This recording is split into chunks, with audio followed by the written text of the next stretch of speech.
Hər vaxtınız xeyir olsun dostlar. Mən Tayrova Nihal. Blok imtahanına az bir zaman qalıb və istədim ki, bu zamanda sizə dəstək məqsədi ilə DİM-in informatika suallarının izahını verim sizin üçün. İlk sualdan başlayırıq. İnformasiya və informasiya prosesləri, informasiya təhlükəsizliyi. Birinci sualda bizdən soruşulur ki, bu işarə, yəni burdan dəqiq görünməsə də, bax bu formada bir işarə var. Bu işarə nəyi bildirir deyə bizdən soruşulur. Bilirsiniz ki, bu copyright, yəni müəllif hüquqlarının qorunması üçün istifadə olunan işarədir. İkinci sualda ziyanverici proqramların kompüterə daxil olması nəticəsində hansı baş verməyəcək? Baxın, ziyanverici proqramlar deyəndə burada söhbət viruslardan gedir və viruslar kompüterə daxil olduğu təqdirdə bir neçə zəiflədici təsir göstərirlər və yaxud da təhlükəli təsirlər göstərirlər kompüterə. Bu təsirlər ola bilər proqramların gec açılması və yaxud da faylların, qovluqların öz-özünə silinməsi, kompüterin durduq yerə yavaşlaması, disk sürücülərinin öz-özünə açılıb bağlanması kimi şeyləri biz kompüterə virusun yoluxmasına misal göstərə bilərik. Amma kompüterə fiziki olaraq zərər dəyməsi virus yoluxması zamanı mümkün deyil. Yəni fiziki olaraq deyəndə söhbət burada ondan gedir ki, yəni guya kimsə götürüb mənim kompüterimi yerə çırpır ya da ki, kompüterimə necə deyirlər, çəkiçlə bir zərbə endirir. Hə, oldu bu fiziki zərbə. Ancaq virus bunu necə eləyə bilər mənim kompüterimə? O bir mövhumdur, yəni bir mücərrəd isimdir virus. O səbəbdən də biz kompüterin fiziki olaraq sıradan çıxması mümkün deyil deyəcəyik burada. Keçdik üçüncü suala. Antivirus proqramları növlərinə aid deyildir. Baxın, antivirus proqramları deyəndə burada sanki bir peşə başa düşülür. Yəni antivirus proqramlarının kimisi həkimdir, kimisi müfəttişdir. Hərəsinin sanki bir vəzifəsi var, peşəsi var və bu gördükləri işlər hamısı xeyirli işlərdir. Bu şəkildə yadınızda saxlayın. O zaman belə deyək də, məsələn, müfəttiş çox xeyirli bir iş görür kompüterim üçün. Bu antivirusların bir növüdür, bir vəzifədir və müfəttişin gördüyü iş mənim kompüterimdə cari olaraq kompüterin yaxşı işləyən vəziyyəti ilə kompüterin hal-hazırki vəziyyəti arasında müqayisələr aparmaqdır. Yəni dayanmadan yoxlayır görün. Bax, kompüter əvvəl yaxşı işləyirdi, sürəti yüksək idi, prosesoru yaxşı işləyirdi, RAM-ı super idi. İndi baxıram ki, prosesor zəifləyib, RAM zəifləyib və sair və sair. Artıq şübhələnməyə başlayır ki, hə, ola bilsin ki, burada bir virus yoluxma prosesi var. Deməli, müfəttiş dayanmadan şübhələndi. Müfəttişə biz revizor da deyə bilərik. İkincisi detektor. İngilis dilindən to detect sözündən götürülüb. Yəni detektor kompüterdə yalnız özünə məxsus olan, daha doğrusu özünün əvvəlcədən tanıdığı o antivirus, daha doğrusu virusları axtarıb tapır. Yoxlayır, axtarır, araşdırır və üzə çıxardır ki, hə, bax burada bir virus var. Vaksinləri isə adından da göründüyü kimi, biz vaksinə bu arada immunizator da deyə bilərik. Vaksinlər isə adından da göründüyü kimi artıq onlar öncədən kompüterdə yoluxmanın bu başdan qarşısını alırlar. Kompüterə virusun daha az effektiv olan versiyasını yeridirlər və beləliklə yoluxmanın qarşısını bu başdan alırlar. Süzgəclər və ya biz bunlara filtrlər də deyə bilərik. Bunların vəzifəsi isə kompüterdə təhlükəli əməliyyatlara nəzarət etməkdir. Nəzarət eləyirlər, bir süzgəc, bir qıf rolunu görürlər və elə bil ki, biz suyu oradan süzürük, təmiz su keçir, viruslar isə qalır o süzgəcin üstündə. Bəs casuslar? Casus necə antivirus növü olsun axı? Bax, adından da görünür, casusluq eləyir bu mənim kompüterimdə. Bu viruslara aid ola bilər casuslar ki, casusluq eləyirlər və mənim kompüterimdəki məlumatları ələ keçirərək başqa bir üçüncü tərəflərə ötürürlər. Dördüncü suala gəldik. İnsanın qəbul etdiyi informasiyanın forması hansıdır deyə bizdən soruşulur. İnsan qəbul etdiyi informasiya təbiətdən gələn təbii informasiyadır.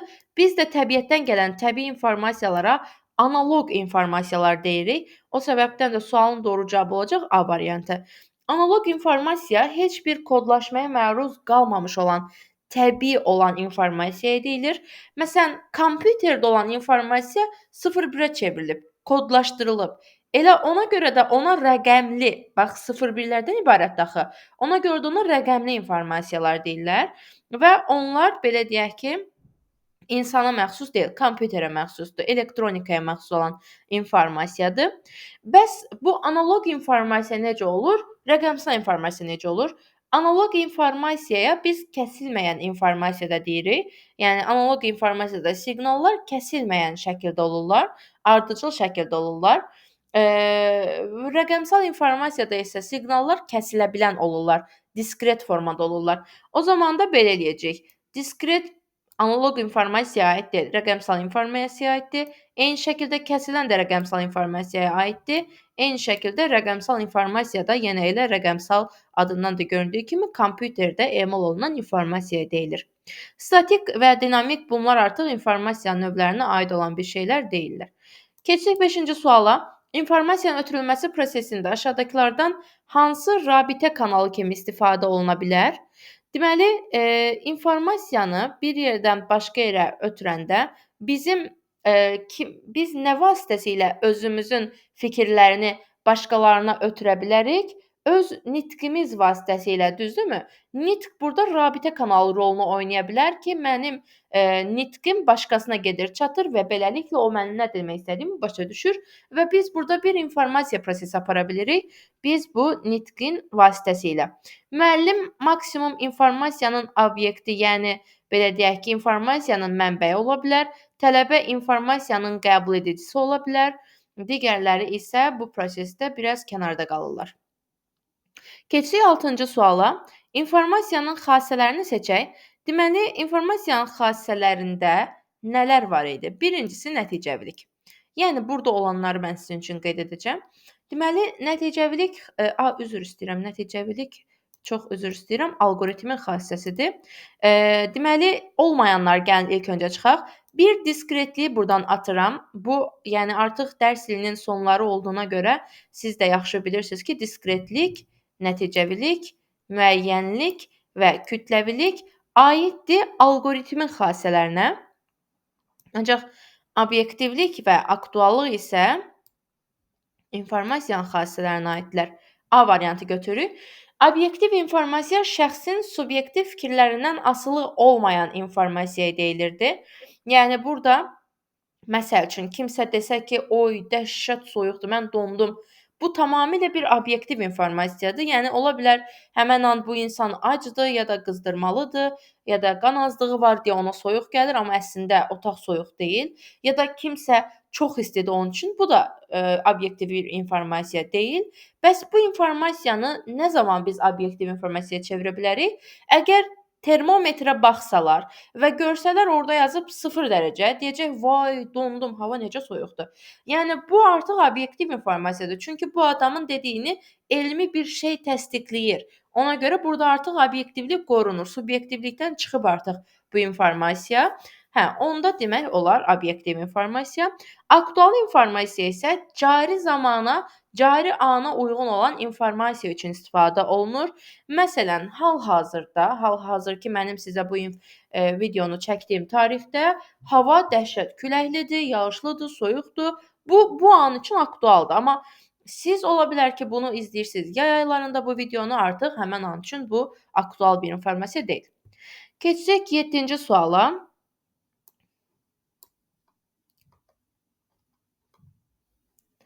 Hansı şifrələmə metodunda həm şifrələmədə, həm də deşifrələmədə eyni açardan istifadə edilir? Biz buna simmetrik şifrələmə deyirik. Çünki simmetriya var da, düzdürmü? Həm şifrələmə zamanı eyni açar istifadə olunur, həm də deşifrələmə zamanı eyni açardan istifadə olunur. Arada bir simmetriya, qanunuyğunluq qorunub. Ona görə biz bu tipli şifrələmə metoduna simmetrik deyirik. Asimmetrik isə belə deyək ki, fərqli, yəni belə deyək də, şifrələmədə fərqli bir açar, deşifrələmədə fərqli bir açar istifadə olunursa, biz buna artıq asimmetrik, yəni uyğunsuz olan şifrələmə metodu deyəcəyik. Deməli, 8-ci suala diqqətlə baxırıq. Biometrik informasiyaya əsaslanan mühafizə sistemlərinə aid deyil. Deməli, biometrik informasiya insanın bədən üzvlərinin, bədəninin unikal xüsusiyyətlərinin istifadə edilməsi ilə həyata keçirilən bir şifrələmə metodudur. Bura nə aid ola bilər?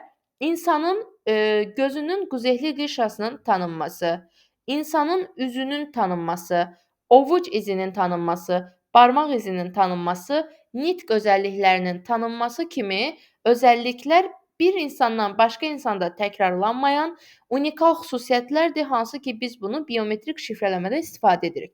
Ancaq fin kod şəxsiyyət vəsiqəsinin fin kodu insanın bədən üzvlərinə aid deyil. O, ola bilməz biometrik şifrələnmə metodlarına aid götürülə bilməz. 9-cu sualda hansı məlumatdakı informasiya obyektiv informasiya deyil? Deməli, A variantında pişiyin 4 pəncəsi var. Yəni bu belə deyək də, kiminsə şəxsi fikri deyil ki, pişiyin 4 pəncəsinin olması. Reallıq, elmi fakt budur ki, həqiqətən də pişiyin 4 dənə pəncəsi var, düzdürmü? O zaman bunu götürdüm. B variantı, küçədə havanın temperaturu 22 Selsi dərəcədir. Bax, artıq burada termometr, temperatur göstəricisi var. Yəni bu kiminsə təxəyyülündəki bir şey deyil. Burada artıq elmi bir fakt var. Ona görə bu da obyektiv informasiya olacaq. Müəllimin 45 yaşının olması da kiminsə belə zövqünə görə dəyişən bir şey deyil. Adamın 45 yaşı varsa, deməli 45 yaşı var. Bu da bir obyektiv faktdır. Amma bu gün hava çox istidir. Kimə görə, nəyə görə? Bəlkə sənə istidir, başqasına soyuqdur məsəl üçün. Artıq bu obyektivliyin nisbətən pozulduğu bir informasiya kimi sayılır. Amma Y variantı həqiqətən də elmi bir faktdır ki, 1024 kilobayt həqiqətən də 1 baytdır. Bu da kiminsə zövqünə görə dəyişən bir şey deyil. Ona görə bu da obyektiv informasiya sayılacaq. 10-cu suala baxırıq. Üzr istəyirəm. Mülahizələrdən hansı yanlışdır? Deməli, kitab informasiya daşıyıcısı ola bilər. Əgər siz bir yerdən başqa yerə bir obyekti daşıyarkən üzərində müəyyən informasiyaları daşıyıb başqasına ötürmə deməli şansını əldə edirsinizsə, deməli o şey informasiya daşıyıcısıdır. Kitab üzərində çoxlu informasiyalar olan bir şeydir və daşına bilən bir şeydir. Ona görə də niyə görə də kitab informasiya daşıyıcısı olmasın? Ümumiyyətlə əsasən informasiya daşıyıcıları deyəndə söhbət xarici yaddaş qurğularından gedir əslində, amma xəritədir, atlasdır, kitabdır, bu kimi şeylər informasiya daşıyıcıları sayılırlar. Kağız qrafik informasiya daşıyıcısı ola bilər. Təbii ki də kağızın üzərində şəkillər ola bilər və şəkil bir informasiyadır, kağız daşına bilən bir şeydir. Beləliklə informasiya daşıyıcısı ola bilər. Kətan da qrafik informasiya daşıyıcısı ola bilər. Bilirsiniz ki, rəsm əsərləri kətan deməli lövhələr üzərində adətən çəkilirlər və beləliklə kətan da həqiqətən qrafik informasiya daşıyıcısı ola bilər. Disket qrafik informasiya daşıyıcısı ola bilər. Deməli, disket, yəni floppy disk 1,44 megabayt qədər ölçüsü olub. Yəni bəzi mənbələrdə daha azca da artıq deyə bilirlər bu disketin informasiya tutumunu və siz nə edə bilərsiniz? Disketin üzərində həqiqətən də disketə bir şəkil atarsınız. İndiki dövrdə düzü mövcud deyil, disketlər yayğın olaraq istifadə edilmir, amma keçmişdə çox yayğın olaraq istifadə edilib və şəkillər də saxlanılıb disketdə və disket xarici yaddaş qurğusudur. O səbəbdən də açıq-aydın görünür ki, bu da informasiya daşıyıcısı ola bilər. Unutmayın, bütün xarici yaddaş qurğuları informasiya daşıyıcılardılar və əgər hər hansısa bir sözün sonunda D hərfi varsa ya da tərkibində disk sözü varsa, deməli o xarici yaddaş qurğusudur. Y variantında isə deyir ki, simsiz rabitə kanalı qrafik informasiya daşıyıcısı ola bilər. Deməli, simsiz rabitə kanalı ümumiyyətlə informasiya daşıyıcısı deyil.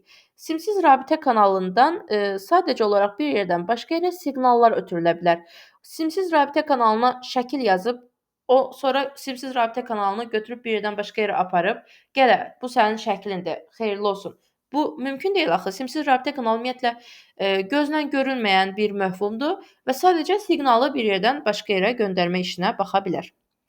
11-ci sualda informasiyanın qrafik təqdim edilmə formasına aid deyil. Qrafik, yəni şəkil, cədvəl, diaqram şəklində təqdim edilən şeylərə biz qrafik təqdim edilmə metodu deyirik. Telefon danışığı qrafik deməli informasiyaya aid edilə bilməz. Çünki danışıqdan söhbət gedir. Bu maksimum audio informasiya, səs informasiyasına aid edilə bilər. Ancaq qrafik informasiya kimi təbii ki də götürə bilməyəcək.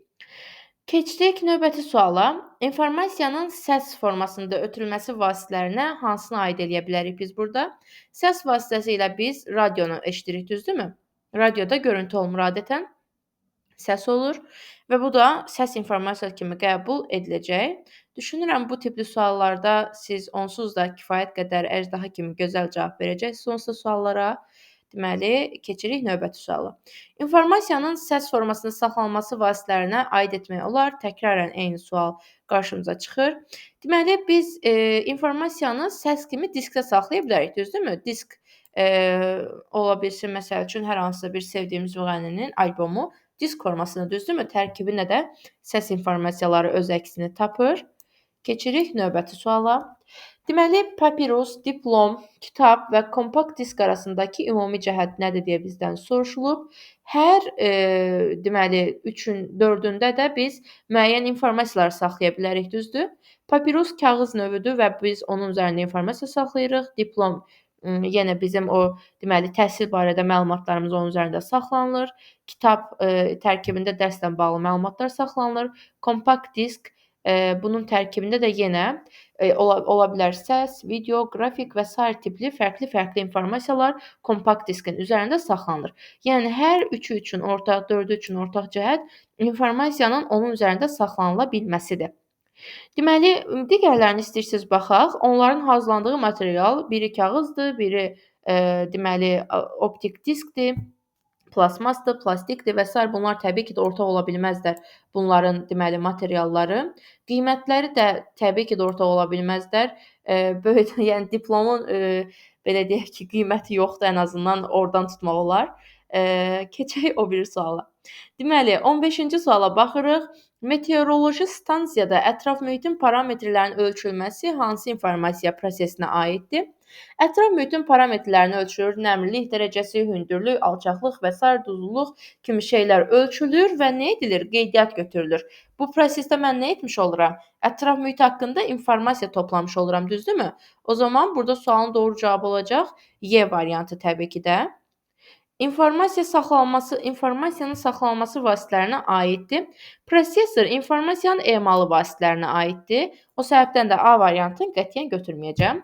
Avtomobilin hərəkət sürətinin ölçülməsi cihazı, bu təbii ki də informasiyanın saxlanılmasına aid deyil. Avtomobilin hərəkət sürətini ölçmə cihazı heç bir məlumat saxlamır özlərində, heç nəyi yaddaşa vermir. O səbəbdən də bunu götürmürəm. Daha sonra fiber optik rabitə kanalı sadəcə siqnalları bir yerdən başqa yerə ötürə bilmək üçün işə yarayır və öz üzərində heç bir şey saxlamır. Simsiz rabitə kanalı yenə yuxarıdakı kimi yalnız siqnalları bir yerdən başqa yerə ötürmək işinə yaraya bilər, öz üzərində heç bir şey saxlamır. Ancaq optik disk bizim toy diskləri ya da məzuniyyət disklərindən tanıdığımız o parıldayan disklər ki var, hansı ki üstümüzə silirdik, sonra taxırdıq disk oxuyucu. Bax, həmin o disklər təbii ki də informasiyanın saxlanılması vasitələrinə aiddirlər. 17-ci sualda hansı informasiya daşıyıcılarına aid edilməz?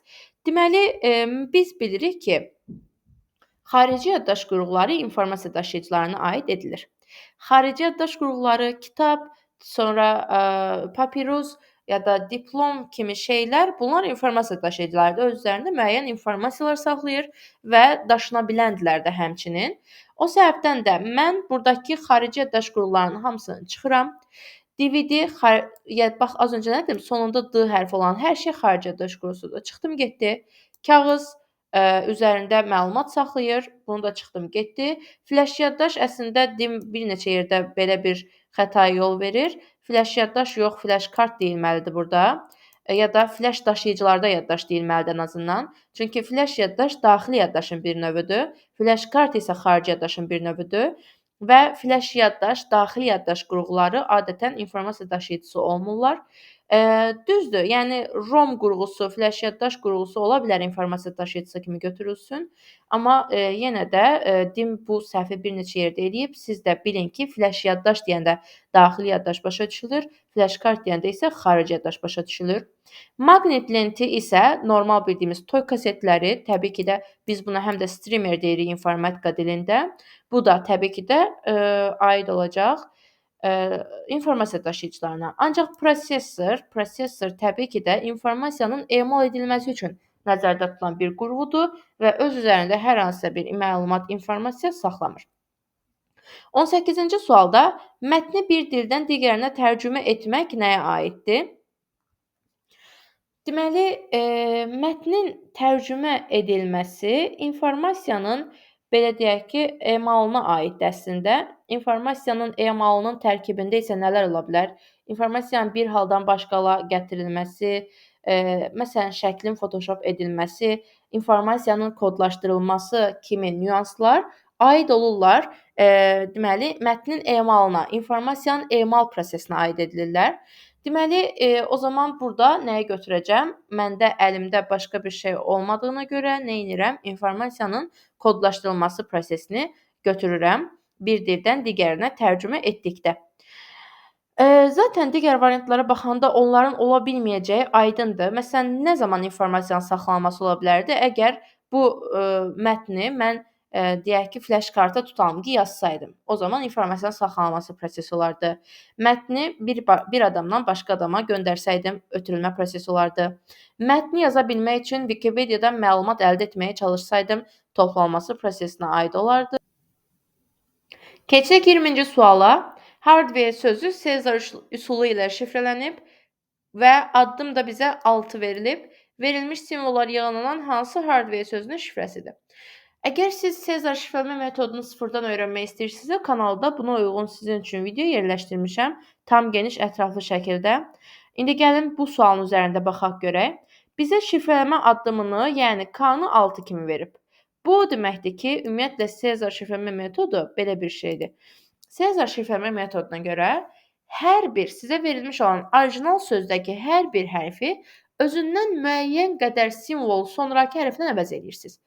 Burada isə mənə deyir ki, mənim orijinal sözüm hardware sözüdür və bunu 6 addımı ilə şifrələməliyəm. Yəni bu o deməkdir ki, mən buradakı hər bir hərfi özündən 6 simvol sonrakı hərflə əvəz edəcəm. Əlifba sırasına görə özündən 6 simvol sonrakı hərf ilə əvəz etmiş olacam. İndi baxıram ki, burada ilk hərfim H hərfidir, düzdürmü? İndi H hərfindən 6 addım sonra bizdə hansı hərf gəlir? Gəlin yoxlayaq. 1, 2, 3, 4, 5, 6. Deməli, bax, H hərfin yerində nə dayanmalıdır? N hərfi. İndi keçdim ikinciyə. A hərfini yoxlayacağam. Deməli, A hərfində 6 hərf sonra 1, 2, 3, 4, 5, 6 G gələcək. R-dan 6 hərf sonra 1, 2, 3, 4, 5, 6 X gələcək. D-dan 6 hərf sonra 1, 2, 3, 4, 5, 6 J gələcək. Daha sonra əgər səhv etmədiksə, indi gəldik W-ya. W-dan 6 hərf sonra 1, 2, 3, 4, 5 gələcək, düzdürmü? 5, 6 gələcək, düzdürmü? Oldu C. Sonra keçdik. Bax, fikir versinizsə, yolun bitəndə burada dayanmıram. Yolun bitəndə mən geri qayıdıram, 6-ya tamamlanana qədər saymağa çalışıram. Sonra nə edirəm? A-dan yenə 6 hərf sonra gələni, nə idi o bizdə? G hərfi idi. Daha sonra R-dan 6 hərf sonra nə gəlir bizdə? 1, 2, 3, 4, 5, 6 yenə X hərfi. E-dən isə 6 hərf sonra 1, 2, 3, 4, 5, 6. Yəni K hərfi gələcək.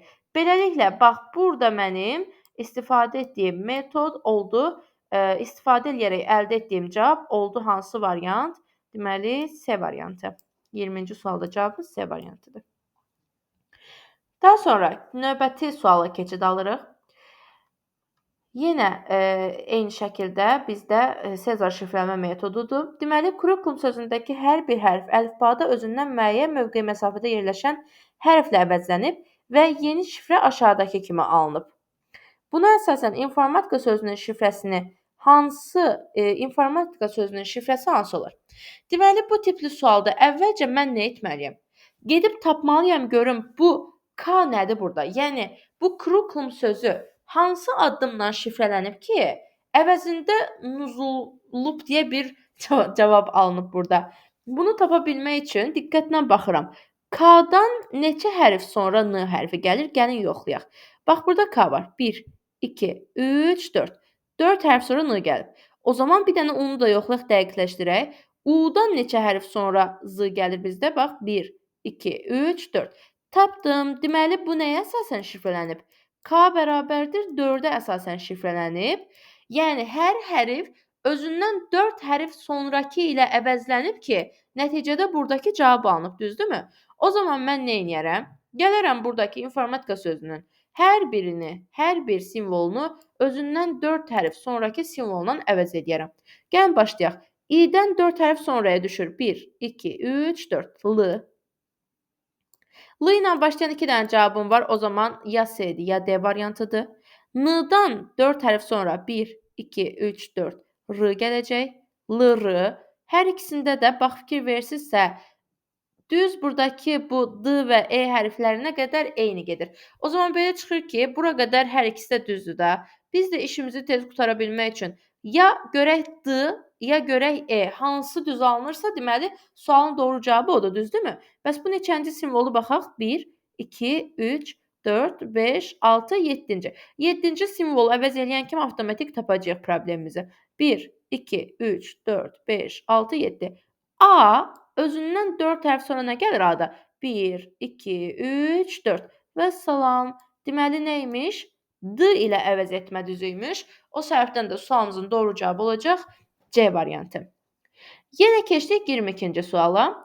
Python sözündəki hər bir hərf özündən 4 mövqe məsafədə yerləşən hərflə şifrələnsə, şifrələnmiş mətni tapaq.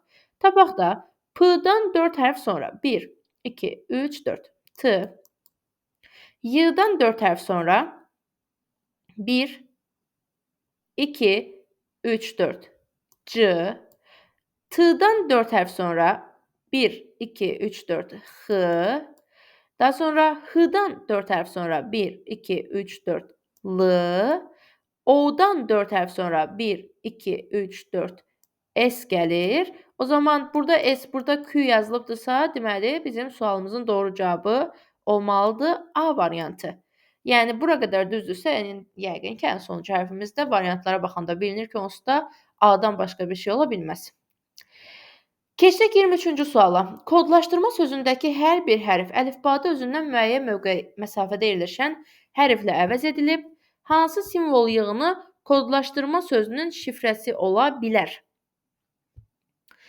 Deməli, yoxlayaq. K-dan bir dəqiqə, kodlaşdırma sözündəki hər bir hərf əlifbada özündən müəyyən mövqe məsafədə yerləşən hərflə əvəzlənib. Gəlin baxaq da.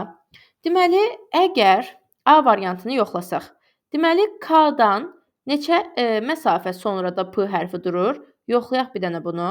Demək, 1, 2, 3, 4, 5, 6, 7-ci məsafədə. Və əgər hamısı P ilə başlayıbsa, o zaman belə çıxır ki, K bərabərdir 7-yə əsasən şifrələnib. O zaman mən bütün sözü K bərabərdir 7-yə əsasən şifrələyim də görək. İndi gəlin yoxlayaq. K bərabərdir 7-ni bu kənardan yazıram və alacağım yeni şifrəni qeyd edəcəm burada. Yəni variantları bir-bir baxıram ki, hamısında P hərfi yazılıb ilk hərfin əvəzinə. O zaman belə çıxır ki, mütləq K bərabərdir 7 ilə şifrələnmiş olmalıdır da, bu düzdürmü? İndi onu K bərabərdir 7-yə görə şifrələyək. Amma mən düşünürəm ki, ikinci hərfi şifrələnməyə ehtiyac yoxdur. Bir dənə fikir verin, hamısı oldu onsuz da. İkinci hərfi nə üçün istifadə edə bilərəm? K bərabərdir 7 məsələsini dəqiqləşdirmək üçün. Gəl baxaq da. O-dan görək 7 simvol sonra həqiqətən də U hərfi gəlir. Bax, 1, 2, 3, 4, 5, 6, 7. Deməli, dəqiqləşdirdik ki, həqiqətən də K bərabərdir 7-dir. O zaman nə edirəm? Digərlərini yoxlayacağam. D-ni yoxlayaq. D-dan 7 hərf sonra nə gəlir? Baxaq. 1, 2, 3, 4, 5, 6, 7. Deməli, belə çıxır ki, 3-cü yerdə X hərfi durmalıdır. O zaman, bircə dəqiqə, mən deyəsən başqa şey tapıb, başqa bir şey qeyd etdim. Bircə dəqiqə. Deməli, D-dan bir dənə sayıram. 1, 2, 3, 4, 5, 6, 7. Aha. Deməli, 3-cü yerdə X hərfi gəlməlidir. O zaman X hərfinin olmadığı variantları atıram. Sonra keçirəm L hərfini tapmağa. L-dan 7 məsafə sonra 1, 2, 3, 4, 5, 6, 7. S. Üçüncü yerdə S hərfi gəlməlidir. O zaman Ş hərfinin gəldiyi variantları atıram. Nə olacaq cavabımız? B variantı. 24-cü sualda Windows sözündəki hər bir hərf əlifbada özündən müəyyən mövqe məsafədə yerləşən hərflə bəzənib.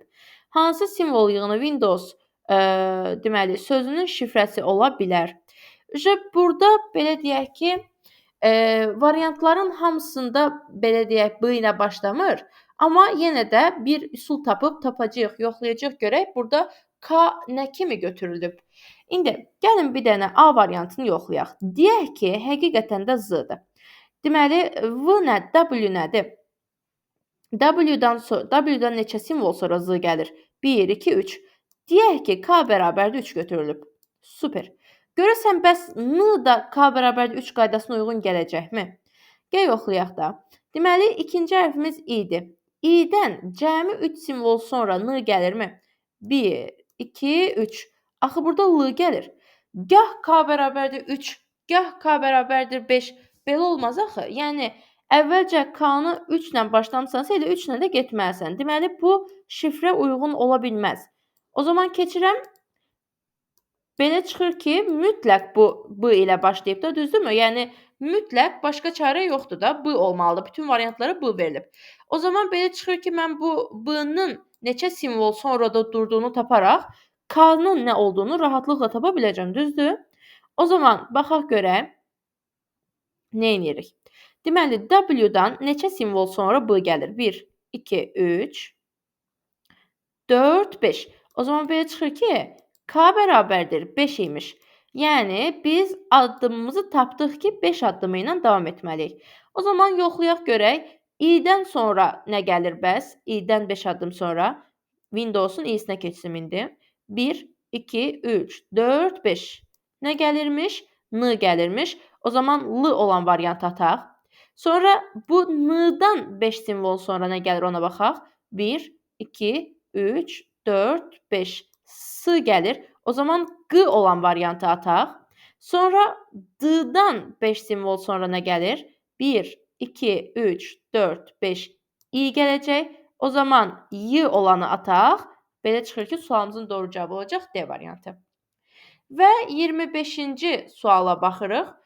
Burada təqdimatın buludda saxlanılması, yəni ümumiyyətlə informasiya prosesləri ilə bağlı olan sualdır. Görək nə kimi cavab verə bilərik. Təqdimatın buludda saxlanılması. Bax, elə nə deyir? Bax, özü mənə deyir ki, saxlanılma. O zaman nə götürün burada? Bir uyğun götürün B variantı, düzdürmü?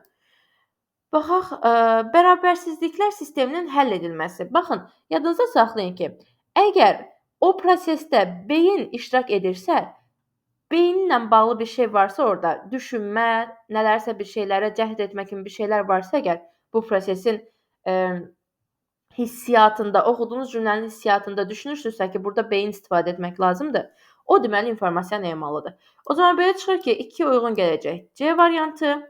3-də isə gün ərzində xəstənin hərarətinin ölçülməsi uyğun gələcək. Təbii ki də informasiyanın toplanılmasına, yəni qəbul edilmə, toplanılma eyni şeylərdir bunlar, eyni anlayışlardır. Çünki gün ərzində xəstənin hərarətini ölçürsən və onunla bağlı bir şey, bir necə deyərlər, bilik formalaşdırırsan özündə ki, hə bax, səhər 38 dərəcə idi, indi 40 dərəcədir.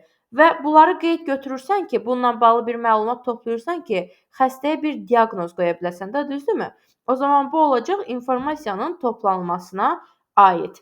Yəni 3-ə də uyğun gələcək A variantı. Keçdik növbəti suala. 26-cı suala. Deməli, 26-cı sualda qrafik informasiyaya nə aid götürə bilərik? Qrafik informasiyada burada yol hərəkət nişanı. Bax, görürsünüz, nişan. Məsələn, yolda gedirsiniz, sərt döngə nişanı görürsən. Nə formadadır? Qrafik, bir şəkil formasındadır, düzdürmü? O zaman bu aid olmalıdır qrafik informasiyaya. Bundan başqa görəsən, varmı yenə də qrafik informasiyaya aid? Görürsünüz, bax, sxema görürəm burada. Ümumiyyətlə, sxem, şəkil, qrafik, diaqram, bunlar aiddirlər nişanlar və s. bunlar aiddirlər qrafik informasiyaya. O zaman robotun yığılma sxemi də bizə bir şəkil formasında təqdim edilir, qrafika formasında təqdim edilir deyə burada uyğun götürəcəm Y variantı. Yəni 1-ə uyğun gələcək həm C variantı, həm Y variantı. İkinciyə keçirik. Mətn informasiyası. Mətn informasiyası adətən yazı formasında, simvollar formasında olur. Məsəl üçün A variantında gördüyümüz kimi piroqun hazırlanma resepti. Resept aid olacaq, deməli, mətn informasiyasına təbii ki də 2-yə uyğun gələcək A variantı. Üçüncüdə isə ədəd informasiyasını görürəm. Ədəd informasiya futbol oyununun hesabını. Məsələn, 3-ün 2-yə, 5-in 4-ə şəklində hesab yazırsınız. Bu nədir? Futbol oyununun ədəd informasiyasına aid, düzdürmü? Çünki orada rəqəmlər var. Ədədi, hesabi informasiya deyəndə söhbət rəqəmlərdən və ədədlərdən gedəcək. Ona görə də 3-ə uyğun götürürəm B variantını. Həm də bir dənə də D variantı da uyğun gəlir. Çünki bax, riyazi ifadənin qiyməti 3, 5, 8 şəklində bu şəkildə bizə təqdim olunacaq, düzdürmü? Bu da nədir? Ədəddir. O zaman nəyə aid olmalıdır? Ədədi informasiyaya aid olmalıdır. 27-ci suala keçirik. Deməli, birincidə obyektivlik nədir bizdən bu soruşulur. Az öncə demişdik, obyektivlik informasiyanın obyektiv gerçəkliyə uyğun olması deməkdir. Subyektin şəxsi fikirlərindən asılı olmaması deməkdir. O zaman belə çıxır ki, bir də götürəcəm Y variantını. İkinci, tamlıq. Tam informasiya obyekt və ya hadisə haqqında toplanmış informasiyanın miqdarı ilə ölçülür. Yəni, deyək ki, siz bir telefon alacaqsınız özünüz üçün. Nə edirsiniz? Həmən obyekt haqqında informasiya toplayırsınız. Telefonun qiyməti, rəngi, modeli, neçənci ildə çıxıb və s. və s. Və unutmayın ki, tamlıq informasiyası həm də bu şəkildə sizə verilə bilər. Deməli, qərar qəbul etmək üçün kifayət edən informasiya. Çünki siz tutalım ki, bir maşın almaq istəyirsiniz. Amma maşın almağın qərarını qəbul etmək lazımdır ki, hansı maşını alım. Getmişsiniz, satıcı sizə maşının qiymətindən başqa heç nə demir. Artıq bu natamam informasiyadır. Siz qərar qəbul etmək üçün kifayət qədər informasiyanı əldə edə bilmədiniz. Sizə lazımdır qiyməti, ili, bir zərbə varmı maşında, yoxdurmu və s. şəklində tam şəkildə bir məlumat verilmiş olmalıdır. O zaman toplanmış informasiyanın miqdarı, yəni D variantını götürürəm bura uyğun və keçirəm üçüncüyə, yəni etibarlılıq informasiyasına. Buna da uyğun götürə bilərəm. Müxtəlif mənbələrdən alınan informasiyanın üst-üstə düşməsi. Məsələn, sizin blok imtahanınız deyək ki, keçiriləcək may ayında.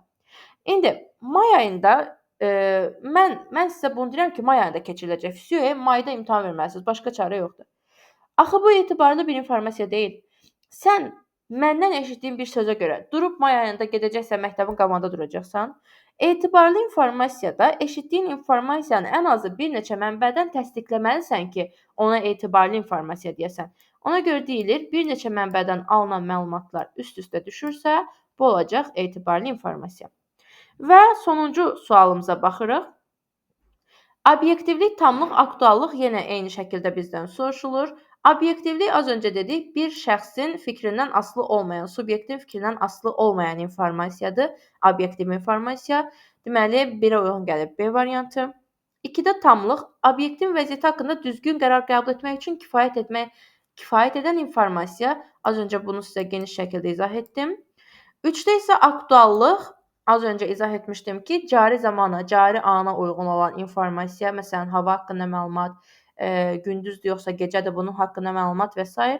şəklində olan informasiyalar aktual informasiyadır. Yəni, informasiyanın cari zamana, cari ana uyğun olması deməkdir. Beləliklə, əziz müəllimlər və abituriyentlər və dövlət qulluqçuları, bu hər 3 kateqoriyada da qarşınıza çıxa biləcək suallar idilər. Bu sualların izahına çox xahiş edirəm, təkrar dönə-dönə diqqətlə qulaq asın. Çünki çox böyük ehtimalla imtahanda qarşınıza çıxacaq bu suallar. Və əgər hər hansısa bir sual sizin üçün qaranlıqdırsa və ya düşünürsünüzsə ki, hardasa biraz daha fərqli bir cavab olmalıydı, bunları şərhlərdə qeyd etməyi unutmayın. Kanala abunə olub videonu bəyənsəniz çox sevinərəm. Özünüzə yaxşı baxın.